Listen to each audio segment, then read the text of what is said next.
আজি বঙাইগাঁও বিধানসভা সমষ্টিত আমি 21,000 মহিলাৰ মাজত মুখ্যমন্ত্ৰীৰ মহিলা উদ্যমিতা আঁচনিৰ পুঁজি বিতৰণ কৰিলোঁ। প্ৰায় 20টা সমষ্টিত আমাৰ পুঁজি বিতৰণৰ কাৰ্যসূচী ইতিমধ্যে সমাপ্ত হৈছে। প্ৰত্যেক মাহতে আমি 20টা 25টা সমষ্টিত এনেকৈ পুঁজি আমি বিতৰণ কৰি থাকিম, যাতে জানুৱাৰী মাঘ বিহুৰ আগতে আমাৰ এই বিতৰণৰ প্ৰক্ৰিয়া সম্পূৰ্ণ হ'ব পাৰে। মহিলাসকলৰ মাজত যথেষ্ট উৎসাহ, আঁচনিটো তেওঁলোকে ভালকৈ বুজি পাইছে আৰু সকলোৱে এই ধন উৎপাদনমুখী কামত ব্যৱহাৰ কৰাৰ কাৰণে সংকল্প লৈছে। মই ভাবোঁ যে ই ৰাজ্যখনৰ গ্ৰাম্য অৰ্থনীতিত এটা বিশাল প্ৰভাৱ পেলাবলৈ সক্ষম হ'ব।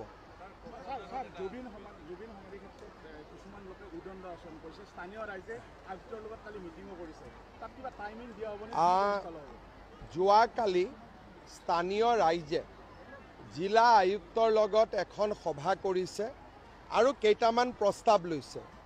জিলা আয়ুক্তই এই দিশত, ৰাইজ আৰু জিলা আয়ুক্তই এই দিশত সিদ্ধান্ত ল'ব আৰু তাতে চৰকাৰে হস্তক্ষেপ নকৰে।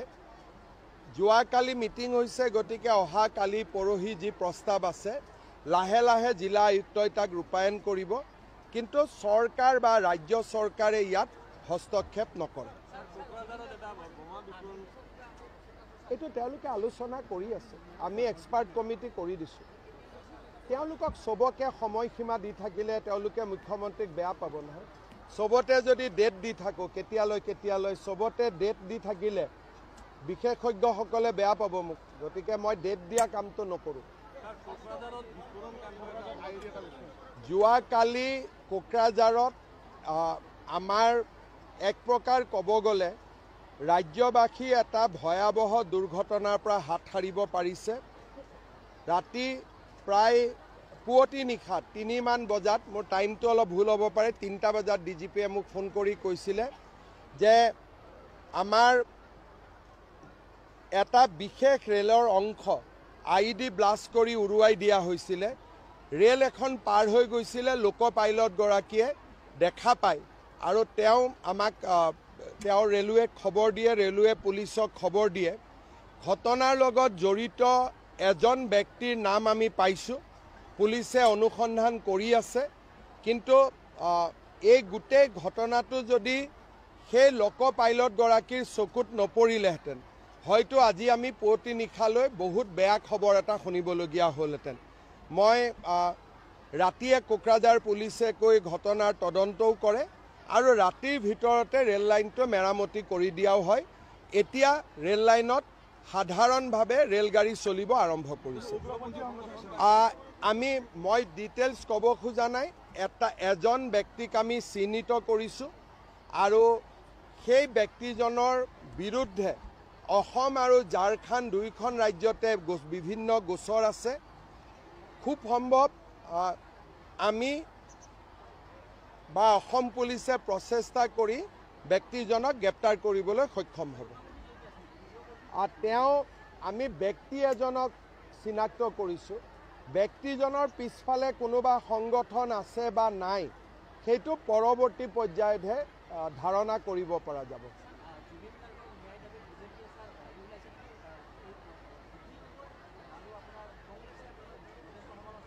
অখিল গগৈ আৰু কংগ্ৰেছৰ সমালোচনা কোনে কেয়াৰ কৰে? অখিল গগৈও ৰিজেক্টেড বস্তু, কংগ্ৰেছো ৰিজেক্টেড বস্তু। গতিকে এনেকুৱা মানুহৰ নাম কওক যি ৰিজেক্টেড নহয়। এই পঞ্চায়ত ইলেকশ্যন হৈ গ'ল, 2টা পাৰ্টি ৰিজেক্টেড হ'ল নে নাই? গতিকে ৰিজেক্টেড মানুহকতো দোকানতো কোনেও নিকিনে। গতিকে আমি তেওঁলোকৰ কথা কিয় শুনিব লাগে? আমি আমাৰ কাম কৰিব লাগে, হয়নে নহয়? কোনে যে তেওঁ মোৰ আসনখনত বহিব খোজে নেকি?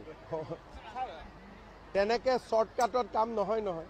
লুৰিণজ্যোতি গগৈয়ে 2টা ইলেকশ্যন হাৰিছে, তে হাৰা মানুহ মুখ্যমন্ত্ৰী হ'ব নেকি? 3বাৰ চেষ্টা কৰক জিকিবৰ কাৰণে, আমাৰ শুভেচ্ছা আছে।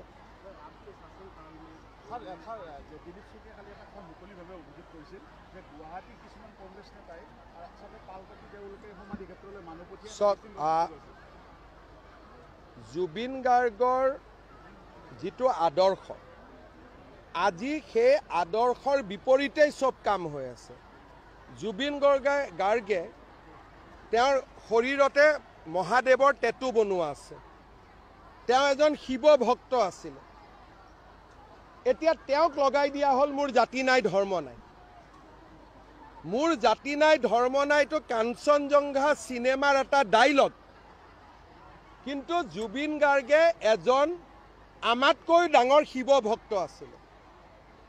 তেওঁৰ ইয়াত চাব শিৱৰ ডাঙৰ টেটু। ৰীতা চৌধুৰীৰ লগত সাক্ষাৎকাৰত চাব তেওঁ বুজাইছিল তেওঁ কিমান শিৱ পূজা কৰে। আৰু মোৰ লগত বহুত ফটো আছে য'ত জুবিনে মন্দিৰত পূজা কৰে। জুবিনকতো নাস্তিক বনাই দিলে বাওঁপন্থীসকলে। যি জুবিন নাছিল সেইটো জুবিন বনাব চেষ্টা কৰি থকা হৈছে। সেইকাৰণে বিজেপিয়ে ৰাজপথত নামিছে যাতে প্ৰকৃত জুবিনজন হেৰাই নাযায়। হুৰ হুৰ হুৰাই দে গান কোনে গাইছিলে? এতিয়া সেইবিলাকে যিবিলাকক জুবিনে নমতা অতিথি বুলি কৈছিলে তেওঁলোকে জুবিনৰ সমাধিত আহি ভিৰ কৰি আছে। কয় জুবিনৰ জাতি নাই ধৰ্ম নাই। জুবিনৰ শ্ৰাদ্ধ 13 দিনীয়া 11 দিনীয়া সম্পূৰ্ণ হিন্দু নিয়মতে হৈছে নে নাই হোৱা? গতিকে জাতি নাই ধৰ্ম নাইটো কোনে উলিয়ালে?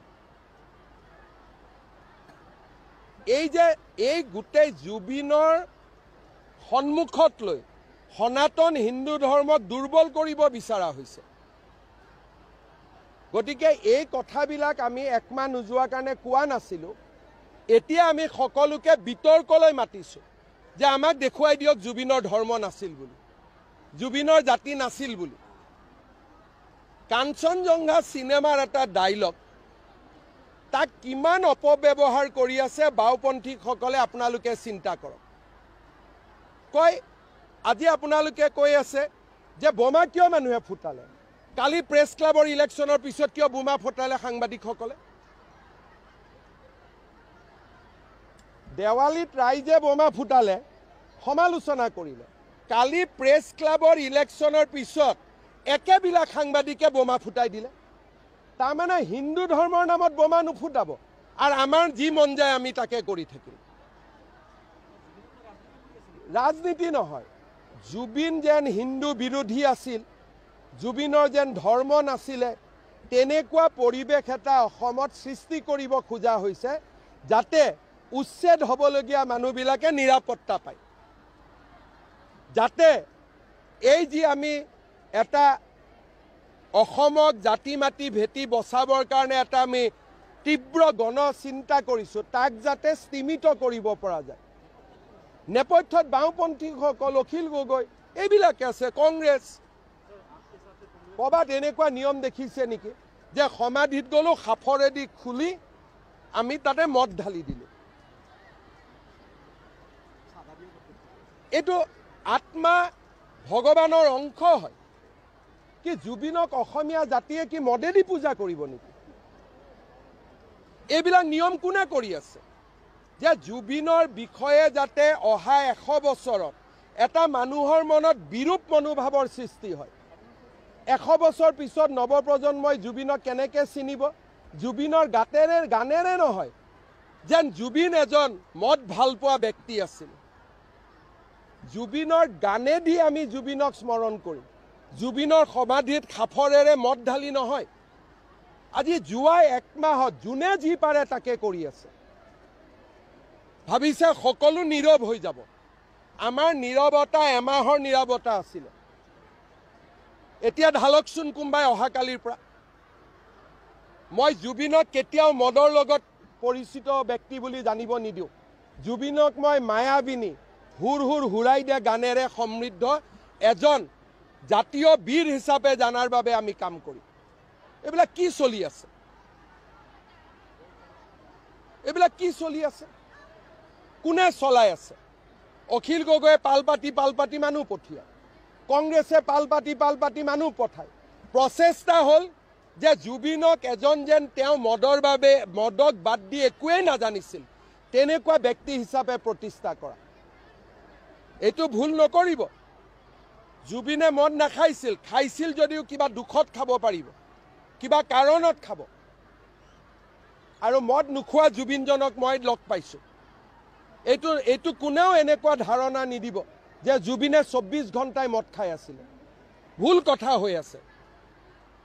জুবিনক অপমান কৰি থকা হৈছে। জুবিনক ন্যায় দিয়াৰ নামত এছাম ব্যক্তিয়ে জুবিনৰ সত্তা আৰু জুবিনৰ আত্মাক হত্যা কৰিব খুজি আছে। মদৰ সাফৰেদি মদ ঢালি দিয়া এইটো কি অসমীয়া সংস্কৃতি নেকি? এইবিলাকৰ এইটোতো কোনো সংস্কৃতি হ'ব নোৱাৰে। চাধাৰ টেমা দিয়া এইটো কি সংস্কৃতি নেকি? সি ভাল পাইছিলে, আমি জুইৰ লগত ঘৰৰ মানুহে তাক উৎসৰ্গা কৰি দিলে, অগ্নিত তাক দি দিলে। অগ্নিয়ে তাৰ কাপোৰযোৰ লৈ ল'লে, অগ্নিয়ে তাৰ শৰীৰ লৈ ল'লে, অগ্নিয়ে যাক যাক ল'ব লাগে ঘৰৰ মানুহে চিন্তা কৰিছিল, দিলে, প্ৰজ্বলিত হৈ গুচি গ'ল। এতিয়া জুবিনক আমি গানেৰে সংস্কৃতিৰে আমি জীয়াই ৰাখিব লাগিব, উন্মাদনাৰে নহয়। আৰু উন্মাদনাক বিজেপি চৰকাৰে কেতিয়াও স্বীকাৰ নকৰে। উন্মাদনা দি আমাক এক কদম কোনেও হিলাব নোৱাৰে। কোনোবাই ভাবিছে যদি উন্মাদনাত চৰকাৰে শিৰ নত কৰিব, এইটো অখিল গগৈয়ে ভুল ভাবি আছে। যিদিনাখনলৈকে হিমন্ত বিশ্ব শৰ্মা অসমত মুখ্যমন্ত্ৰী হৈ আছে, উন্মাদনাৰ ওচৰত আমি নতি স্বীকাৰ নকৰোঁ। এইটো একদম নিশ্চিত হৈ থাকে। সকলোৱে চিনেমা ৰাইজে চাব, চৰকাৰে কৰিব নালাগে। আপোনালোকে কৰিব, আমি কৰিম। ব্যক্তিগত হিচাপে মই চাম, আপুনি চাব। জুবিনক চৰকাৰী ব্যক্তি নবনাব, জুবিনক ৰাইজৰ ব্যক্তি কৰি ৰাখক। হ'ব।